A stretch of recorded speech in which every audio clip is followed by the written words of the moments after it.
Hello all, Namaskar. Hope I am audible and welcome back to another session of Ayudha. There was a long gap of 2 to 3 days in Ayudha session. This was due to I had some workload and I was not feeling well. So basically again come back to Ayudha session. Let us come back and we will do it again on a regular basis. Today we have taken the topic of internal security. Let us first discuss the macro superstructure of internal security of India, and based on that let us generate some very generic points which we can use it in in fact all the internal security problems, and some other unique points, and we will try to see how we can generate points for any questions with respect to internal security. Okay, so let us start, and in fact we will start it definitely. I'll just see. Namaskar. Okay, so let us start. So, what is again internal security threat and all those things? Okay, so basically, internal security it means like the threats to India from within. External security means you are securing the border of the country from outside, from the outside forces. But internal security means the problems that we are having inside the country and which are threatening us. For what? For a disruption, for instability, for secessionist tendencies, to get apart from the country and all those things. Basically, in Arthashastra also, Chanakya said that there can be four types of threats to a country. The number one is external, number two is internal, number three is external aided internal, and number four is internal aided external. For example, maybe external threat would be like what you say, attack from any foreign country like China and all those things. Internal threat is the inside things like the Naxalism and all those things. External aided internal, for this means the funding would be coming from any of our neighboring countries or any other countries which are terrorist sympathizers and who are sending money over here, and the terrorists are infiltrating towards inside our borders and they are causing bomb attacks and all those terrorist activities over here. And there is internal aided external. For example, some of the people from our country will be telling some money. Okay, yes. So we'll be sending some money to outside, and who would be taking a lot of what you say demonstrations against India, for example, like the Khalistan Movement. Okay, so fourth generation external aided internal, yes, definitely, as our NSA Ajit Doval sir said. So basically, these are some types of threats that is happening. So let us come to border. What exactly is border? Border are something which every country has, which which separates a country from another country, and they are the sign of our pride, because anything that happens on the border is like a direct insult or impact on the country. That's why securing the border is very important. So basically, securing the border would be as such considered to be an external security measure, because most of the times there would be many infiltrations over there and all those things, but like a full scale war. But many times the border must be secured so that the internal security can also be taken care of. Okay, so now let us see that what all types of internal security threats that we are having. The number one is mostly LWE, the Naxalism, because our former Prime Minister Manmohan Singh ji had also said that the biggest threat to India at those point of time, once upon a time, was Naxalism, because we had a lot of casualties over there. Okay, there is another internal security issue, that is the Northeast insurgency, the secessionist tendencies, the Khalistan Movement, the money laundering, and all those things, like the organized crime. What they say, organized crime, what we have, and there is something like terrorism, because terrorism. Let me tell you something. In a day, lot of people die in road accident, more than thousand, more than some hundreds. Okay, but we don't feel terrorized. But assume if a terrorist comes to a city and he kills some maybe 20-30 people, we feel terrorized. So you must be knowing that terror is something, it is like an insult. It is a provocation to the state, to the security. Because if you compare it by the number of death, it might be very minuscule, because a lot of people die every day from diseases, from all the predictable diseases, from the road accidents, from other accidents. But we don't call it a terror attack. Terror attack is something which infiltrates terror in our heart. For example, if I am going through a street and there is a bomb blast happens, I feel terrorized. I feel I should not move out of my house because there is a threat to my life anywhere and everywhere. And this is something, a direct attack on the sovereignty of the country. It is a direct attack on the mindset of the people. It is a direct attack on the confidence of the people, on the trust of their government, about the trust. Because if these things perpetuate and the state does not take any action, the people will eventually start losing faith from the government. There are some other internal security threats like the Jammu and Kashmir, the what you say instability that is there. Then the cyber security. This is an emerging warfare. There are other emerging warfares like many of the digital warfares that is happening. The cyber espionage, the cyber warfare, the phishing, what is it, the malware attacks. These are the new types of warfares that are emerging. There are many other things like the social media has also become a tool for certain internal security things, because social media as such, you can say, it is not very well regulated and there is a free flow of information over there. So the social media is like a double sword. It helps the police to get real time information, but at the same time it also helps the terrorist to get the real time information. So you must have seen that whenever a terror attack or something that happens in many of the countries, the first thing that they do is they cut the internet sources. Why? Because this will prevent the passage of information from one terrorist to another, or maybe to the sections of the society, those who want to disrupt the peace. So this is a method wherein you are blocking the channels in which they communicate. And this is why it is very important that we have seen the first thing that many of us do, many of the administration do, they impose section 144, and at the meanwhile they cut the internet connection. So now let us see, because we are building a framework. Okay, we are basically discussing a generic things, because out of that we will see why all these things happen, and are there some framework which we can apply so that we can frame the answers for most of the questions, and we will put some unique points over there. Okay, so now basically if we will see that is the security and the stability of the nation interlinked. Okay, you must be knowing that security is a very important determinant for the stability of the nation. Why? Because if the nation is not secured, you will not get FDIs, you will not get FIIs, you will not have ease of doing business, your tourism will be affected, no one will be able to carry on their economic activities. What we have seen in some of the terror hit states in our country. Okay, so this is a major problem. Your all investments will go on, your capitals that you have invested. For example, you have set a very large factory and there is terror attack and they destroyed that factory, they burn fire in that. So you must be knowing that these internal security threats are also an impediment towards the stability of the nation.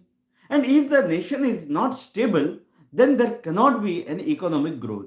And if there is no economic growth, you will be knowing that the state becomes hollow from inside, because you know that the current world is a globalized world. It is no more an isolated thing. It is a globalized world. So if you are not able to contain the terror in your country, okay, then what happens? It will lead to what is a disruption in the whole country and the stability of the country, and you will feel the after effects of it in many fields. So this is the reason why this internal security is a very important threat to the stability of the country. And one more thing, what will happen if you don't control it, then the public trust, the trust of the people on their popular government. I am using the word popular government because most of the times it is the democratic government. Okay, so that will also vanish. And if the government is not able to save the people, if the government is not able to free the people from the terror, then who else will? So this is something that is very important with respect to these things. Okay, now we will see why do all these terrorist things happen or internal security things happen. See, basically there are many causes, but the most important not one of the common factors in all of these things is the neglect of development. Okay, for example, take the case of Naxalism. Okay, take the case of Naxalism, you would have seen that there is a lack of development, mostly in the tribal areas. We see in many of the tribal areas, it is not only in the tribal areas, in many of the tribal areas which are underdeveloped, which are beyond the reach of the roads, which are highly not connected to the modern cities and all those things, they are mostly the hub of the Naxalites. Why? Because there the development is very scarce. For example, assume if I am having a family, okay, and assume my child gets very ill. I am desperately trying to get an ambulance, but at the same time I don't get an ambulance. I feel that I have no faith on this government because it is a very basic need and the government is not fulfilling. So this leads to a mistrust. This leads to a loss of trust on the government. And why this is why the development deficit can always lead to what you say, can always lead to what you say, the perpetuation of terror, the perpetuation of internal security threats. The same is with Northeast also, many times, because it is mostly in the very difficult terrain. So that also affects a lot. So we got out one of the point. The number 2 point is there any colonial legacy? Yes, there is a colonial legacy. Again, I'll ask you to think on pestle lines. Okay. So, is there a colonial legacy? Yes, there is a colonial legacy, because they were mostly isolated. You must have known the thing, there is a term called denotified tribes, because many times it was thought that the tribals, there are some set of tribals who are a threat to the country, and they were called notified tribals, who were not having such dignity of living, okay, by the British government, and they tried to put them in false charges and all those things. So, they have been discriminated. And no matter the country has got independence, but they think that the same colonial legacy might again will impinge on them, because you must be known that they believe in autonomy and all those things. This is one thing. Then again, let us go to political. Is there any political angle to it? Yes, because the political parties many times don't feel them, don't they neglect them. They don't do all the developmental works. They are neglected. They are many times just treated as a vote bank. And after the vote bank, they don't go there and do the development over there. And another thing is that there is a corporate nexus. Okay, the huge corporate things, they buy the land after doing a nexus with the politicians at a very cheap rate, and they evacuate all the people from there, and without any good rehabilitation, and they are being discriminated, they are treated with very scorn, and they are being moved out of the area. And what they will feel? They will feel a feeling of revenge. Okay, those corporate people, they try to exploit the area. There are many cases of very successful tribal resistance. One of the example, most quote is the, I'm not sure, because in many of the areas like the mining and all those things, that happens. Okay. Now there is another angle to it. Okay, pestle, we see economically, yes, they are economically backward. They don't have all the facilities that we all have in the modern society. We all have. For example, if I'm feeling well, I will directly go to the hospital because I'm in the city. If I'm feeling ill, if I'm not feeling hungry, I can go out and eat somewhere. And if I'm not educated enough, I can go out and take the education in the school. But there in those areas, the area especially is inhospitable. It is not very well connected. So they are not getting all those facilities. In fact, you will be astonished, they don't have that very good source of drinking water. And that is the reason why there are many diseases over there, mostly very contaminated diseases and communicable diseases, which perpetuate and they kill a lot of mortality. So this is the level of development that they have over there, which again feels in them a sense of very deprivedness, being deprived. Okay. Now there is societal discrimination. We have all those, because many times the tribals are discriminated. Many times the people over there are discriminated. Many times due to very less economic affluence, they are discriminated. The technologically they are backward. They are not aware of the current living and all those things. They are not aware of the benefits of all this technology is giving. What they see is that when we try to get them into mainstream, they feel that it is the imposition, it is coercion. We just as we are trying to force them to adopt this normal rule and all those things. That's why Pandit Nehru did the tribal pencil. You read all those things, the 5 points, they are very important. Okay, so he tried that the tribal lineage must move with the modern lineage in a tandem. It's not that we will course and add them to this modern lineage. Okay, so this is something that, then there are all those things. There are some legal things are there, but there are a lot of legal loopholes. The legal language is not the legal, what is it, the verbose is not in a language that they can comprehend, and that's why they are mostly exploited in many of the cases. Okay, so these are some of the reasons. So basically these are the reasons. Okay, there is a development deficit, and due to this development deficit, most of the times they feel that they are as if not a part of this country, and they want to revolt. Okay, but yes, there are other things, like there are brainwashing that is happening. Most of our enemy countries, many times, they fund all those things and they are brainwashed.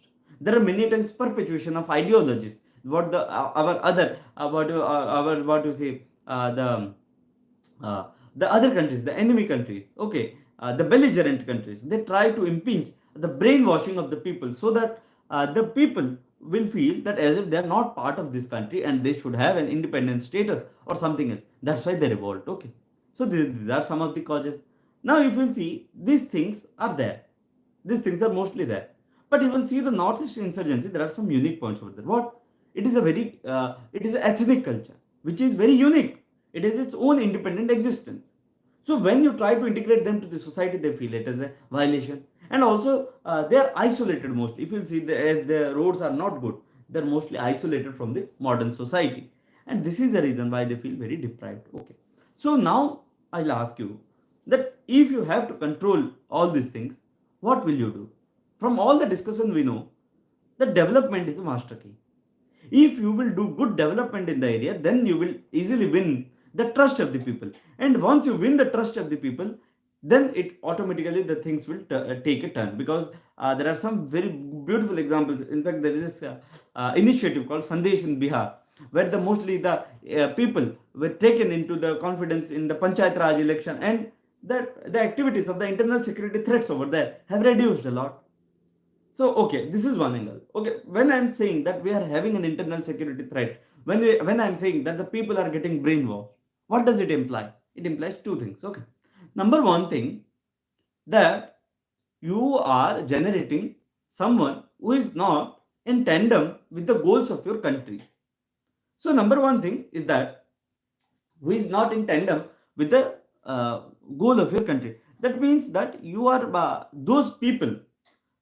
There are some people who are going astray from this thing, and you have to bring them back to the society, because there are some people who are going away from all the development goals that your nation has set, and you have to bring them back to the society. And next thing, it is if they go to these Naxalite things and all those things, it is a loss to you, because you are losing on the demographic dividend part, because those people are demographic dividend thing. Okay, step by electoral officer as depicted in Newton movie. It is based on, yes, definitely be Avinash. Yes, it is a true story.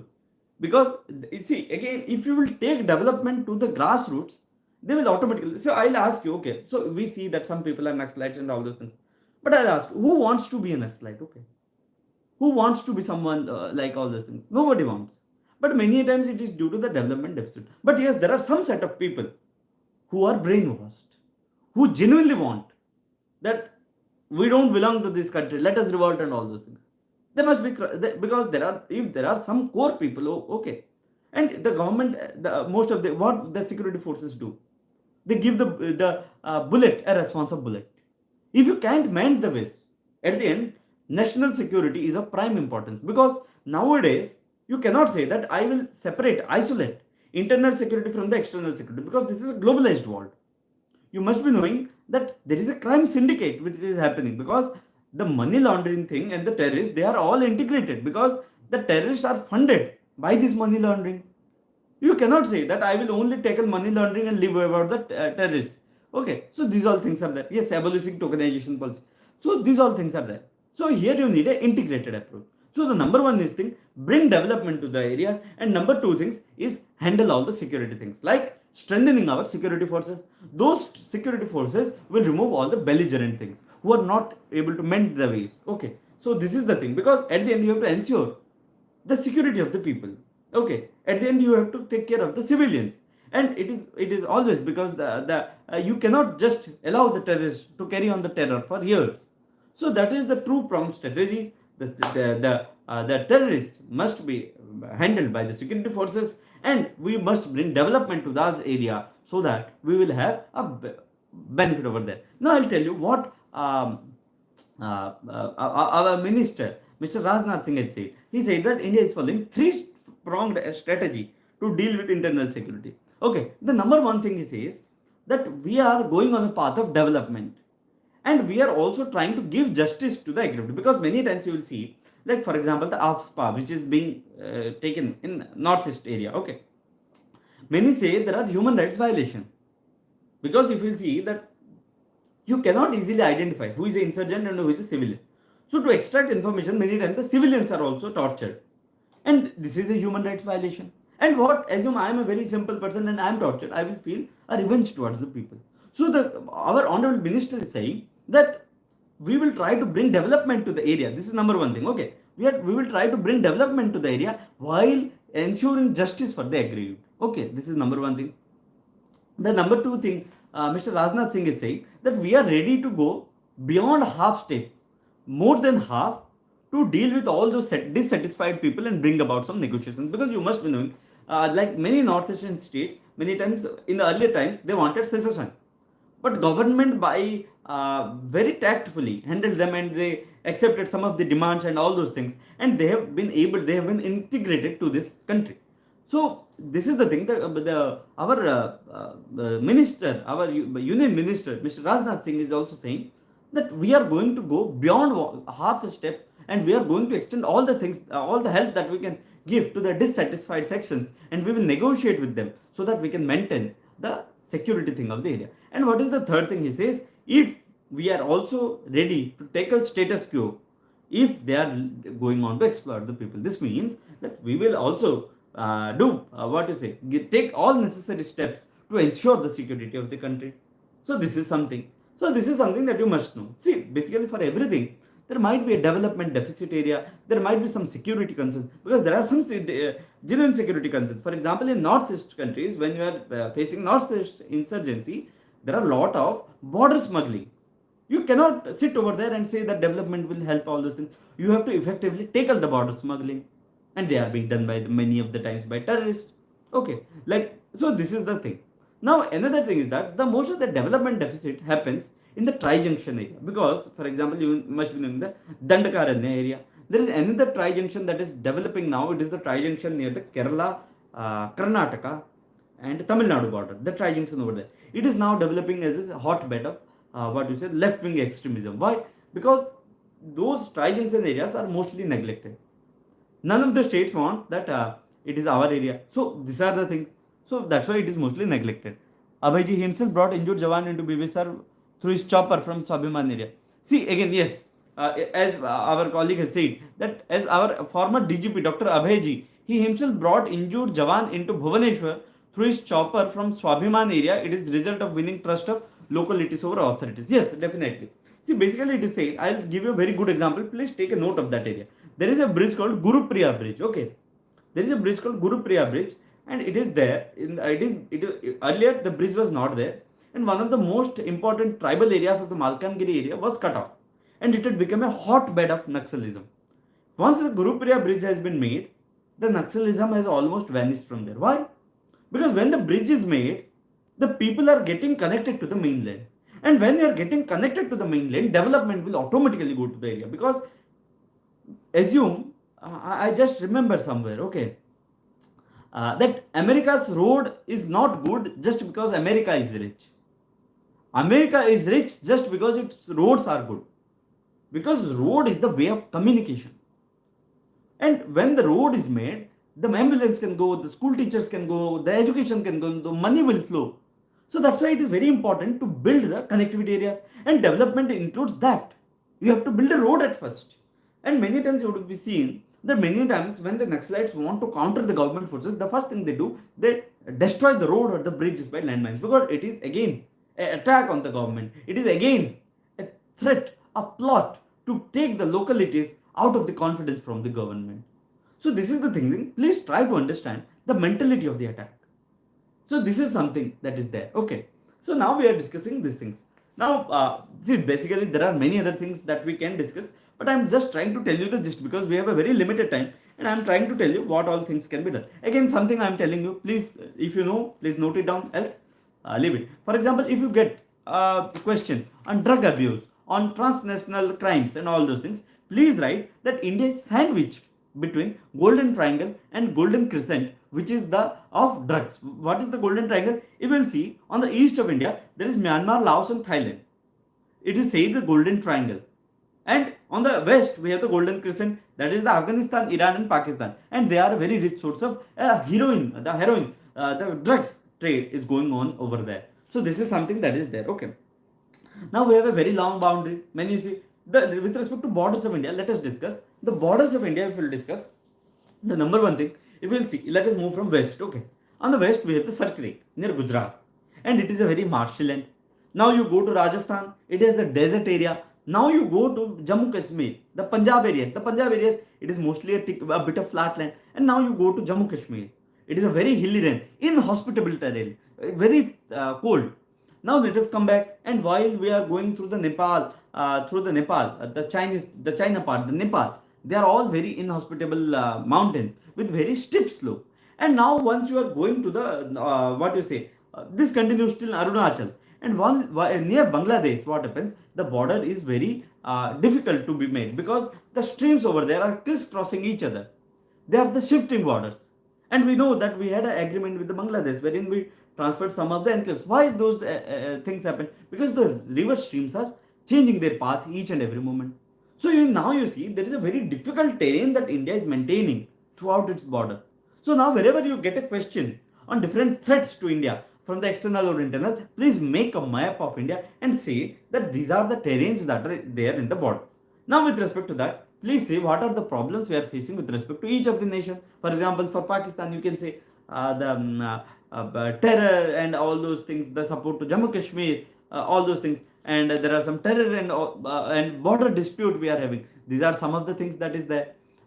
With respect to China, there are incursions, there are wars, the expansionist tendencies, the Islamicizing. These are all the things with respect to Nepal. There are some smuggling mostly, and fake currencies also there, which is also there in Pakistan. Now you will see with respect to Bangladesh, there is a cattle smuggling over there which is happening. So these are some things which you will get in any of these books. Please try to see, and please try to put a map in the area questions and try to do a map and say which type of border is that and what all problems you are facing in those areas. Okay, so that is there. Now with respect to when you are saying this thing, we have two committees, that is the K. Subramaniam committee and Sekatkar committee. I want you to read them so that it will happen, it will help you. Then we have the coastal security. You must be knowing that India has a coastal coast of around 7,500 kilometers, and please remember a name that is Kuber. Kuber was the shipping vessel that was used by the 2008 terrorists, the Mumbai attack terrorists, the perpetrators of terror. They came to India via this Kuber, and this showcased as a lapse in our coastal things. Okay, now there are other issues with our internal security, because see, again I am telling you another very important thing. Okay, for all of borders we have different types of forces. Okay, like the Pakistan and the Bangladesh is guarded by BSF, and we have Sasastra Sima Bal who is guiding another area. The ITBP is with China. So there are different security forces who are guiding our borders. The Coast Guard is also guiding our coast. There are certain home units like the CRPF, CISF, all those things. They are also dealing with the internal security. But let me ask you, if a terror thing happens, if a terror attack happens, who is the first responder? The first responder is always the police. Because for example, in Mumbai also what happened, when the terror attack happened, the CRPF and all those things, all those forces, they didn't come immediately. They came a bit late because they need time for resource mobilization. They are not many are not stationed in the city. But who are the first responders? The police was the first responder. So it is very important that the police must also be very skilled, and they must be very understanding in their approach, so that when the terror happens, they are able to deal with it in the first hand because they are the first responders. And we discussed in the criminal justice system reforms what are the things that are ailing the police. It is mostly constabulary driven. They don't have good investigative system. They don't have the modern state of the network, what you say, weapons. The tracking system is very bad. They don't have a cyber surveillance unit. So these all things are hampering our police. And how do we expect that they will be the first responders? Because we have seen in some of the in some of the movies that have been made and the Mumbai attack, we seen that the terrorists were having AK-47 and our policemen were going with a lathi. I'm not saying that everyone should have this gun and all those things, but there must be something that we must do. Okay, I'm not sure what happened, but I'm saying from some of the movies. Okay, now we have the cyber security thing. For cyber security, please remember, data is the oil. Data is the new oil, because in earlier days the war was happening over oil, and now it will happen due to data. Now with respect to cyber attack, there are some of the peculiarities. Let us discuss that. It is cheap. You don't need to mobilize a big infrastructure. Like for example, if you want to attack on someone else, you need some bombs, you need some people to be trained. They will go and throw it over there. You need to arrange the logistics, but they are not needed for cyber attack. You just need a computer and laptop and your brain and the coding to do that. It is anonymous. No one can know what is there. It is transboundary. It is borderless. I am sitting over here, can do some cyber attack in some other countries. Please note them if you don't have all those things. They're invisible. It is a no contact war. No one is going to die and all those things. But it can wreak havoc. Because for example, we had the Mumbai Power Grid 2020 thing. Okay. And it led to a loss of some millions of rupees. when the Mumbai was shut down from power. Okay, so then it is real time. Real time you can do cyber attacks, and there are some legal challenges of prosecution because our law is mostly of the colonial legacy, and there are some amendments which are going on with time. But this cyber attack is a new emerging warfare, and we don't have sufficient legal provisions to deal with that. This, yes, the lone wolf attack. This is a separate attack. This is the internal security thing. But we are discussing now about cyber security. Lone wolf attack we will discuss. Okay. Then cyber attack is subtle and they are less traceable. You cannot trace them very easily. And in fact, you will see there are some infrastructural challenges with India also. We are not very adept with handling all the cyber security things. So that is something that, in fact, if you want to remember some examples, one is Mumbai Power Grid 2020, then another is cyber attack on Kudankulam nuclear power plant. Okay, there are something. Now the cyber security components are, there are some there, you will get it in some books like the application security, information security, network security, and disk recovery planning. This is something that is there, that is given in the books. You please read about that. Okay. Now I'm telling you all those things which I feel are something important. Now please read the types of cyber threats as per Joseph Nye. Okay, that is there in every book and every compilations also. Please do, like they are the cyber espionage, cyber warfare, cyber terrorism, cyber crime. They are very subtly linked with each other, but you can read about them. In fact, these cyber things, why there is a need for cyber security? Okay, because the level of impact is many times very high. They can also indulge in the electoral politics. We knew it from Cambridge Analytica incident, where we saw that a particular political party can be made a winner by changing the opinion of the people via some cyber things and digital mediums. Okay, so that is the cyber manipulation.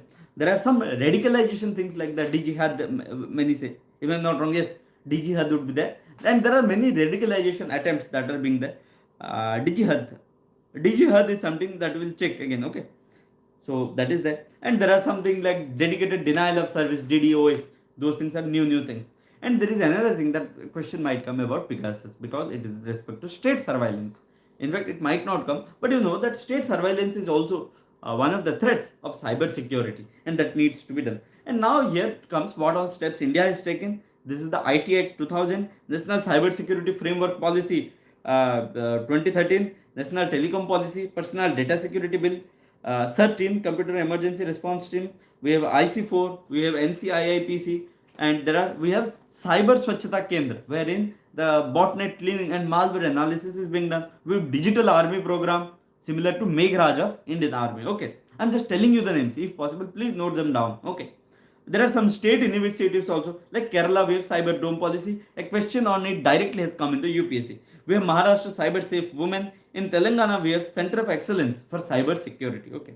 Now, what is the way forward? Well, number one, please do PPP model for cyber security, because here we don't have such potential, or what you say, such capability now, or such know-how about expertise to deal with all those things. A PPP model will give a sufficient investment as well as technology to deal with that. The capacity building and investment must be done. We must be up to date about how to deal with all those things. We must do awareness and some legal measures, because I have discussed that the legal measures are not adequate enough for cyber security. Okay. Now, with respect to, please read also about the history of Naxal movement, because a question has been asked in UPSC directly. Then there are some things like it is said that left-wing movement, the Naxalism, we are going now to Naxalism. Okay, the Naxalism is said to have impacted 40% of Indian territory and 35% of population. This is a very important fact, and you can say. Now we have said that land reform has also a very important part. Why Naxalism has perpetrated? We have discussed, because the tribals are displaced from their land. And I am telling you a fact. Okay, Sardar Sarovar project. Okay, Sardar Sarovar project displaced around 57% of tribals among total displaced people. The 57% of the people who were displaced who were displaced were tribals. So you can say, and they were, many say that rehabilitation is a problem after the the displacement. So these are something that is there. In fact, what it is said also, I am telling you another thing. According to IDSA, Institute for Defense Studies and Analysis, it is said it is possible that India faced merely 5% of Maoist forces. India faced only 5% of Maoist forces, that too of the second rung, that too of the second level, not the first level, and yet to confront their primary elite forces. See the level of threat. We are so much threatened. We are so much terrorized. The people are so much terrorized. terrorized by all this Naxal attack. The recent Bijapur attack that happened, we lost so many security personnel. And one of the reasons why this happens, it is said that the top level officers, they don't contact the ground level officers while they are planning. They're sitting out of their AC room, make a plan, they ask them to go and catch all those things and all those things, but they don't take the input or feedback from the lower level or the ground level people, because the ground level people know the terrain better, they know the people better, they know to talk in their language, but they are not contacted, and this leads to a lot of casualty. So this is something that has also been alleged by many of people. Okay, now we have discussed about Gurupriya bridge. There are some things like the Roshni scheme, and someone said the ATS must be developed. There are something called CIAT school. Okay, counter insurgency and anti-terrorism schools, they must be done. CIAT, CIAT schools. Okay, there are something called left-wing mobile tower project, which is used to build mobile towers in the areas which are affected by left-wing extremism. So okay, and there are some specialized battalions which are made to tackle Naxalism. That one is Bastaria battalion in Chhattisgarh. We have Andhra Pradesh Greyhound. In Odisha, there is also a separate special battalion which are handling all those Naxalism issues. Okay. Now there are some Zaza Khaka. It is Zaza, but it is pronounced as Khaka. Okay, Khaka recommendations with respect to all those things, because with respect to the things to do with respect to tribals, so that they don't feel deprived and they don't join the Naxalite forces. The number one thing is more power to Gram Sabha must be given with respect to land. Check illegal mining industry. There must be participative policy, that is the tribal healthcare, and the modernization of law enforcement agencies like the police. Okay, their investigative approaches. They should not do human torture, because if you have good investigative agencies, now you will not bring people and torture them to know out the information. So that is very important. Okay, and we also have D. Bandyopadhyay committee. Okay, and the Ministry of Home Affairs has taken out an approach called Samadhan, which I had also given in DVA. And this is something that you must write in your answers with respect to left-wing extremism. The S is for smart leadership. Okay. The A, Samadhan, A of Samadhan is for aggressive strategy. M is for motivation. A is again for actionable intelligence. D is for dashboard-based key performance indicators and key result areas.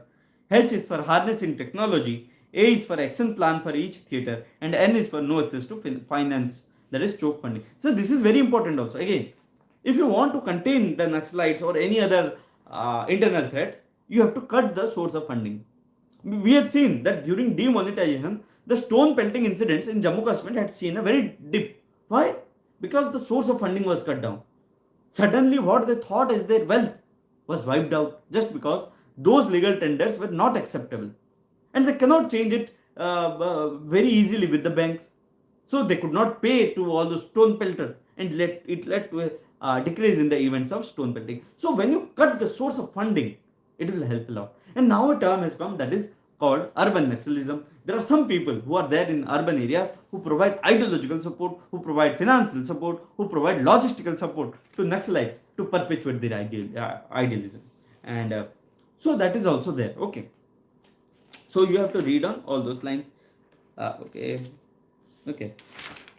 I'm just telling you some things, because see, there is another doctrine. Now we will go to border management and the the external threats. There is one term that I want you to read, that is the Mahan doctrine of naval supremacy. It is said that Mahan has said that whoever has naval supremacy in the Indo-Pacific area will be the clear winner of those areas, and that's why many times many try to get the naval supremacy in Indian Ocean areas. Okay, so these are all the things that I wanted. There is another thing with respect to border management, that is CIBMS, that is the border management, because and they have an initiative called Bold QID. Because in the what I said, the riverine borders of Bangladesh, you cannot control them mostly by the human efforts. So what happens? What you need to do? We are engaging technology. Wherever we are not able to present ourselves, we are engaging technology. You please note the word CIBMS and Bold QIT. Please refer to them and make your notes out of it, and please use them in all the answers wherever it is possible, because we are engaging technologies where you cannot place our manpower on the border, and by technology we are managing the border, and it has been very successful as far as the information I have. Okay, so that is there something, and this is there. Okay, now let me see if there is anything else that I can say to you. uh, uh, like uh,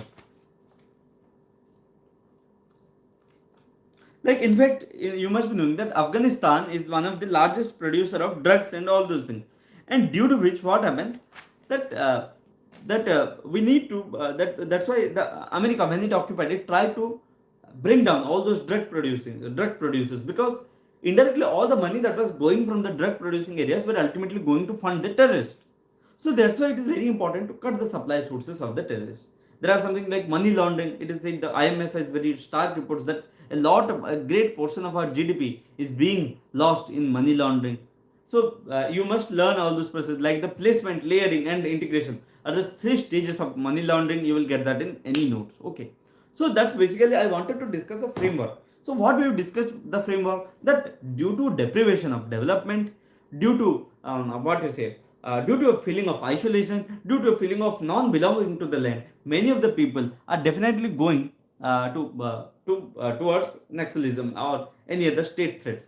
Yes, about police reforms, there is another video which you can refer. There is a video in Ayudha series that is called Criminal Justice System Reforms, in which we have discussed about the police reforms. Okay, you can watch that.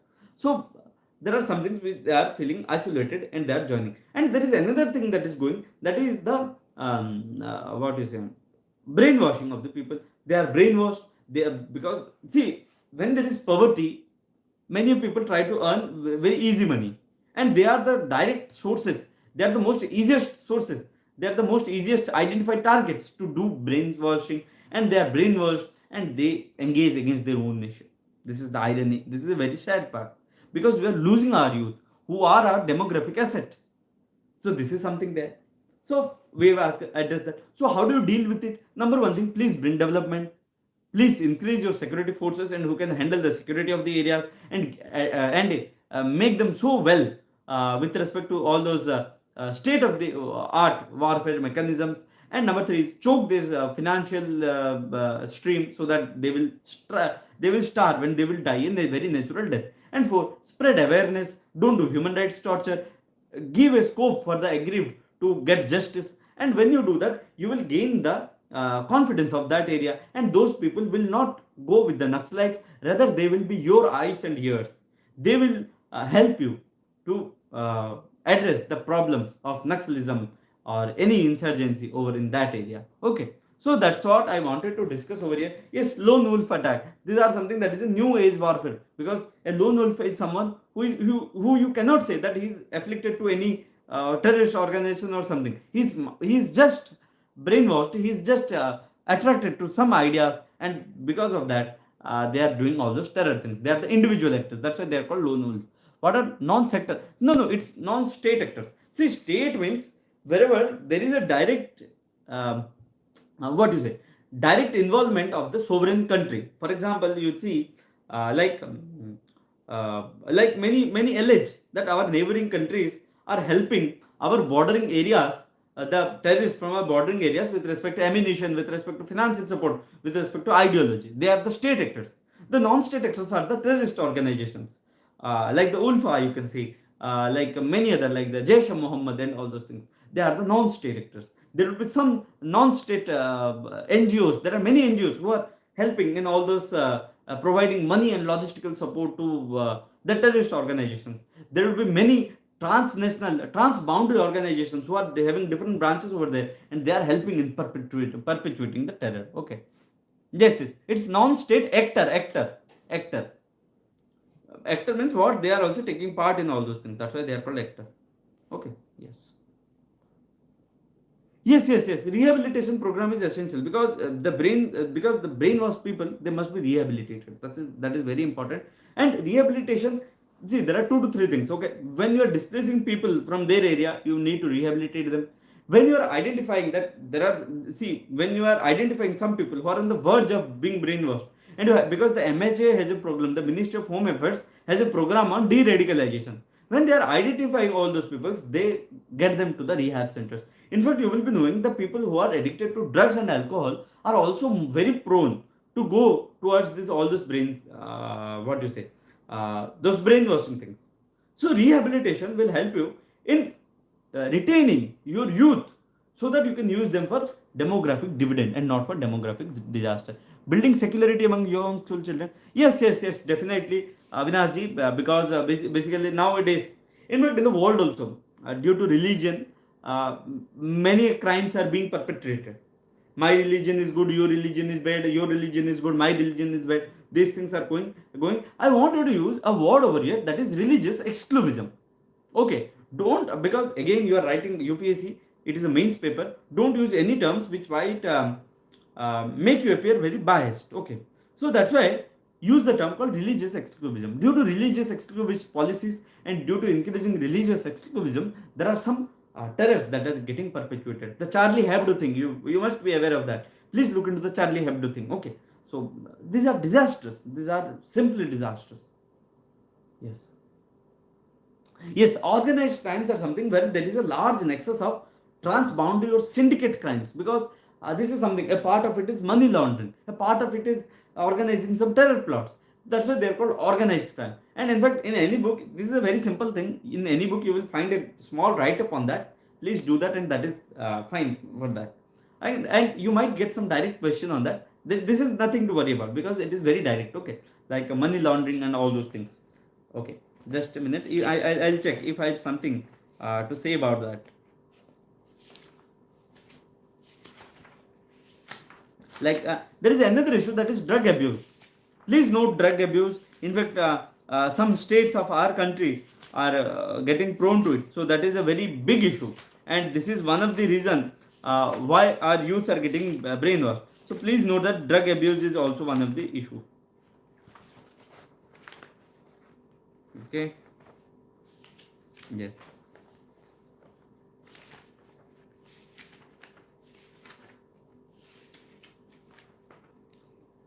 Yeah, that's it. Any other thing that you want to ask?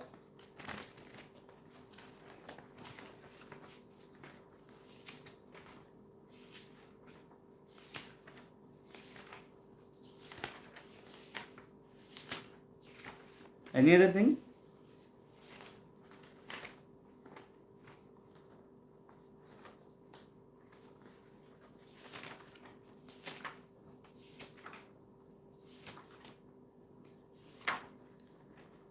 Is it fine? We have discussed what we wanted to discuss. Do you want to discuss any other thing? Please say, or else we will meet in some other session. Basically, I want you to go through the PYQs and see what all things are coming in the question. If you want, okay, just a minute. Yes, organized crime. That it will say it is like 3 or more persons form a group to obtain some material benefit through illegal act. It is like all those things that we have discussed. That organized crime is money laundering. It can be terror outfit. It can be something. Climate change is internal. In fact, you can say, see, basically, as per the broad terms, we don't say it is in internal security things as far as I remember. However, I need to check on that. But you can say climate change is accentuating the internal security threats, because due to the rising things, due to the irregularity of the rain, due to climate change, many of the people are going again on the verge of poverty. So they are getting very distrusted with the government and all those things. That is a reason which can lead to internal security. But saying it as directly as an internal security threat, I am not sure about that. In fact, I have not read that in any book. But you can say it is a important factor, because you see nowadays, due to all those things, like the landslides are happening, there are many all those things. It can lead. Okay, so that's very important, because when you see where there is a gap between the government and the people, there comes the role for the non-state actors to enter into the arena and brainwash the people into believing that the government is actually not working for them, and the people get all those things. Yes, wildlife trafficking. This is very important. In fact, thank you for reminding me. Wildlife trafficking, the drug abuse, the money laundering, they are all internally linked things. In fact, in FATF, that is there. In FATF, you must be knowing, this is the Financial Action Task Force. That is also for against the terror funding and all those things. So that is there. Okay, the money laundering and all those things. Potential threats of cyber attack and security framework. Yes. That is that a standard write-up will come. I have discussed the security framework. I have just told the name. You have to read that because it is a very limited thing. I just wanted to give you a macro view of all those things. You have to read that by yourself. There is absolutely no issue with that. But I want you to just explore what all things can be added and all those things, because I cannot explain everything, but these are some of the things in which you can think about some dimensions. Please try to understand that everything has two sides. Okay, so whenever you are trying to deal with something, you cannot only win by the security thing. You need to win the trust of the people, and to win the trust of the people, the development has to be done. Because now you must be seeing, in this world where social media is so omnipotent and omnipresent, you cannot achieve anything only by force or coercion. That's why the public participation, consensus based approach, the participative approach, the inclusive approach, use all those terms, are very much important for success of any of our initiative, and that's very important. Is there anything else that you want me to discuss?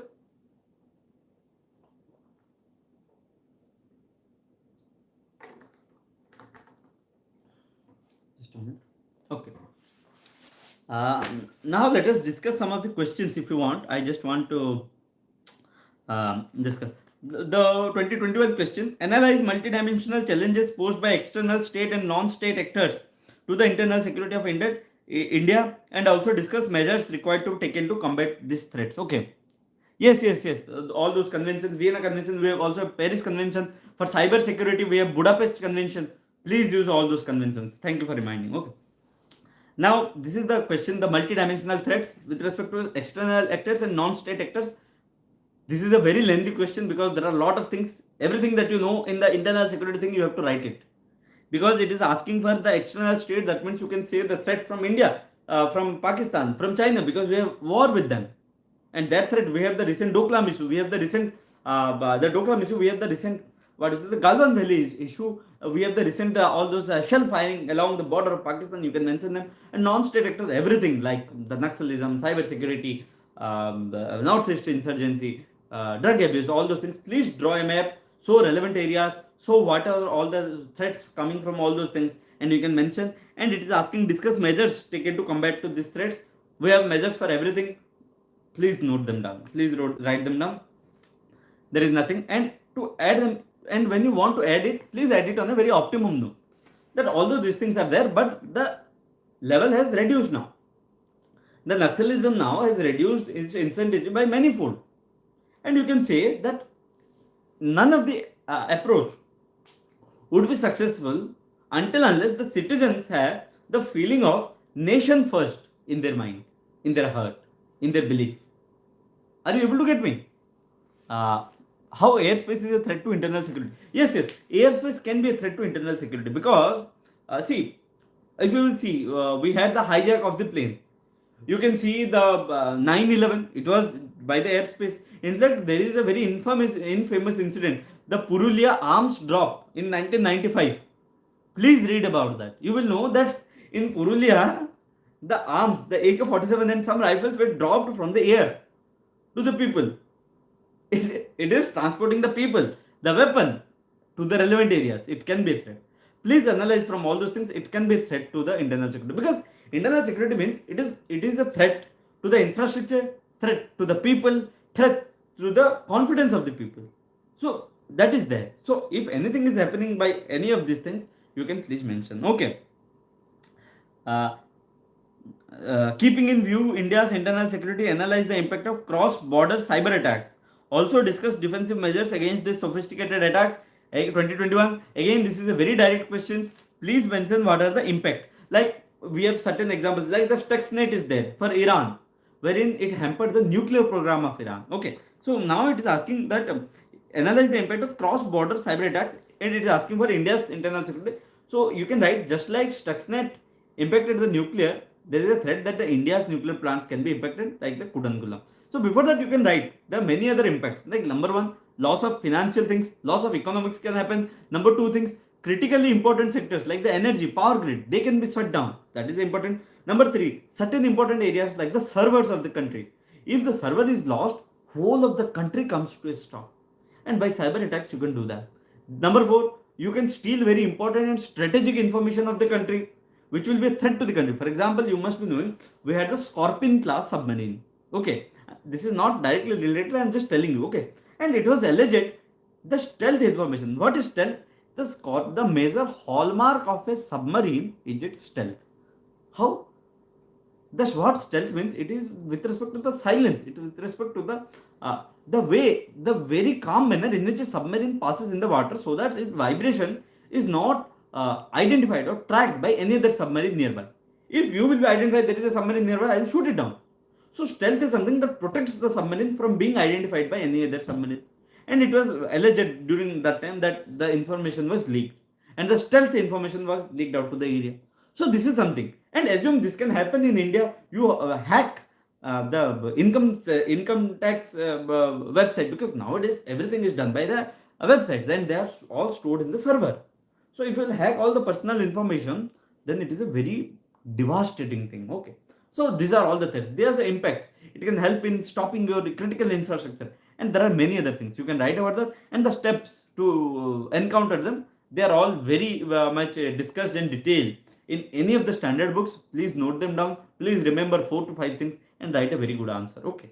You say that until unless India becomes adept, ADEPT, that means very expert in dealing with cyber attacks, India cannot achieve the economy. India cannot be stable in its economic endeavor, because now the economy that we are progressing is not the case-based economy. We have moved beyond it, and it is mostly digital economy. So if you are not securing your digital environment, how are you aspiring to become an economic superpower? So this is something. Don't write in this tone. You can write that if you don't do this, we cannot do that. Okay. What are the determinants of left-wing extremism in eastern part of India? It is asking in eastern part of India, so it's mostly in the Dandakaranya area and adjoining Western Bengal, because the Naxalbari movement started from there. What strategy should the government of India, civil administration, and security forces adopt to counter the threat? So basically, this is again any linkage cycle flowchart. Have you? Yes, see, linkage cycle flowchart you will get in any book. Please note them down. In fact, I would be having some. I'll check if I can make compilation and say if I will do that. Okay. Now let us see that determinants of left-wing extremism. It means what all things determine. So you can see that less development and all those things that we discussed.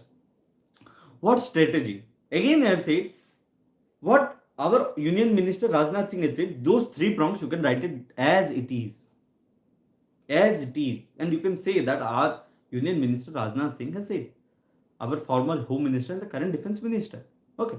And with respect, and with that, you can say about the police reforms. Don't write about police reform. You can say that there must be an increase in the intelligence capability, because you must be knowing that in the Bijapur thing, we lost so many armed personnel just because our intelligence source could not, could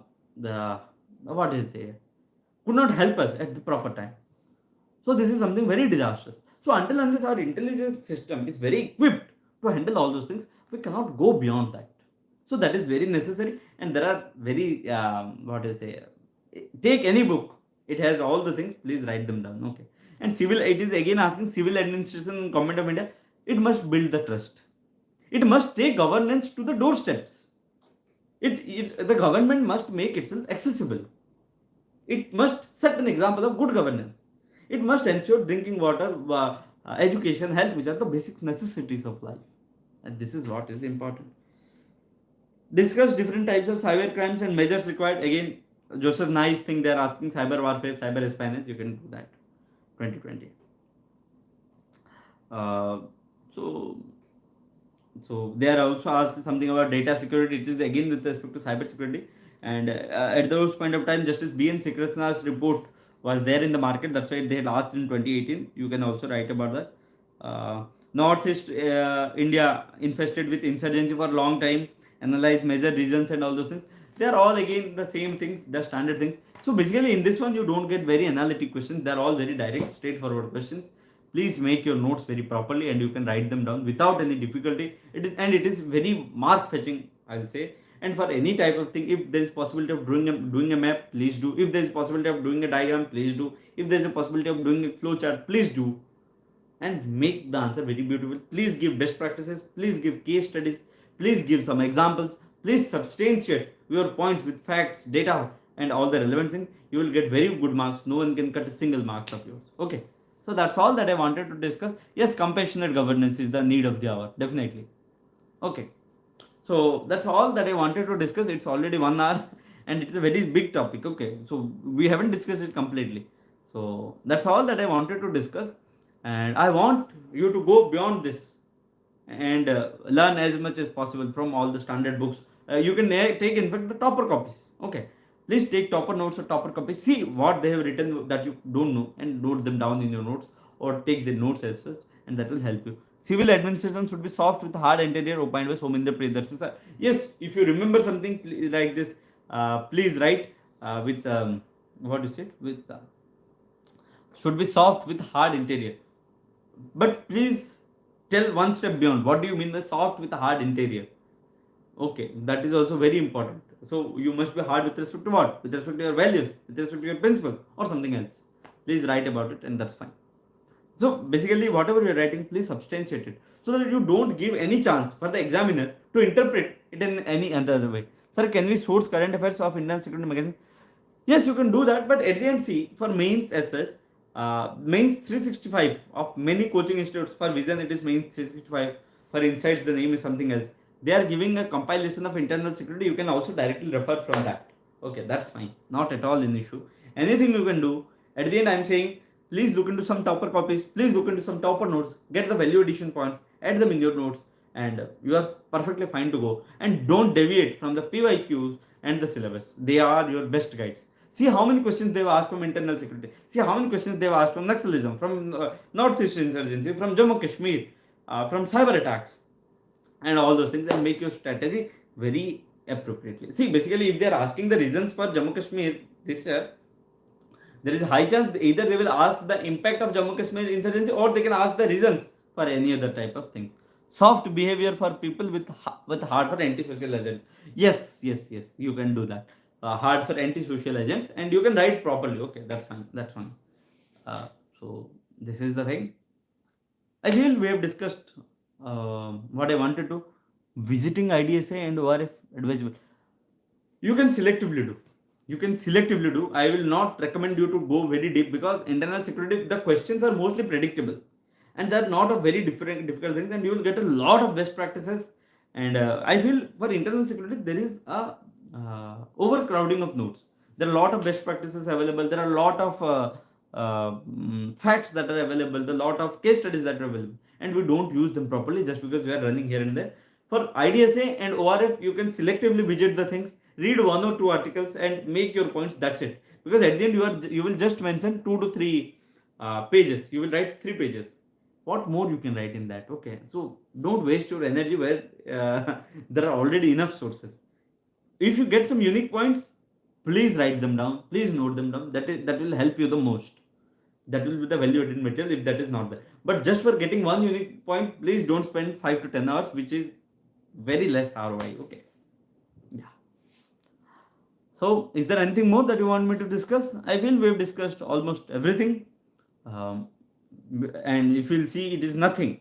You will see the complete syllabus of internal security. But that's fine. We cannot discuss everything. And this is not a coaching as such. Okay. This is something that I wanted to discuss with you. Okay. Yeah. Is there anything else that you want me to discuss?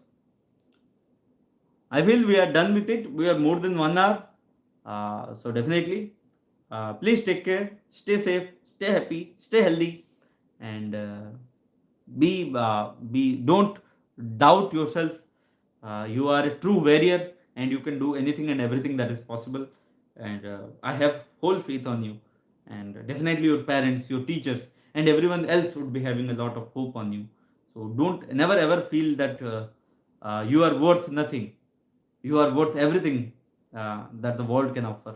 Okay, so that's it. Have faith on yourself. Thank you. Have faith on yourself and go beyond the lines. You are here to win the sky.